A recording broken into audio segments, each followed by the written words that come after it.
you are trying to flip a vehicle, whether it's a vehicle you got at the auction or a vehicle you got at Facebook Marketplace or whatever the case might be, after you change things, whatever the case might be, whether it's just basic things or whatever it is, you should always do at least a quick test drive. If you don't know me, I bought this truck at auction. This is a 2015 Dodge Ram.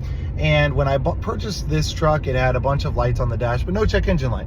So I ran the codes. The only code that it had on it was for a small EVAP leak, said it needed a new gas cap. All right, no big deal. So actually yesterday I changed out the gas cap on this truck. And when I changed out the gas cap on this truck, I just left it, no big deal. This morning I got in the truck and started driving it, and immediately, like within 30 seconds of starting up the vehicle, check engine light kicked on.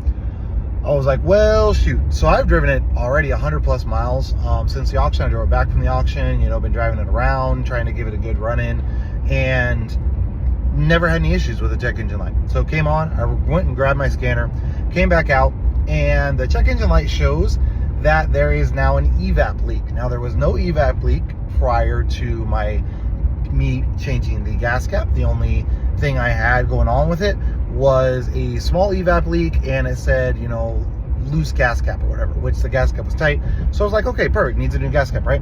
Well, as soon as I put that new gas cap on, the next day when I started up, 30 seconds in, check engine light kicks on, has an EVAP leak.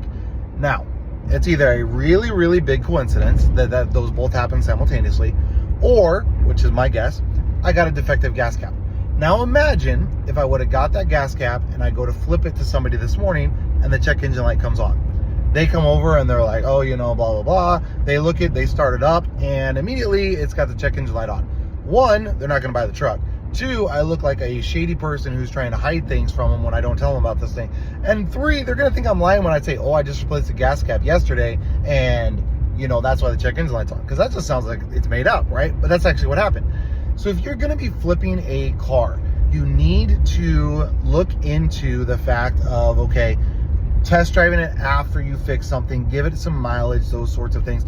If you're trying to, sell it as nice as possible. Now, some people, they're going to leave things and they're going to, oh, I'm selling it with this check engine light on, and, hoping people will just buy it as is, whatever the case may be. That's not what I'm doing. Like, I'm trying to make sure that it's as nice as possible. I'm going to detail it before I sell it.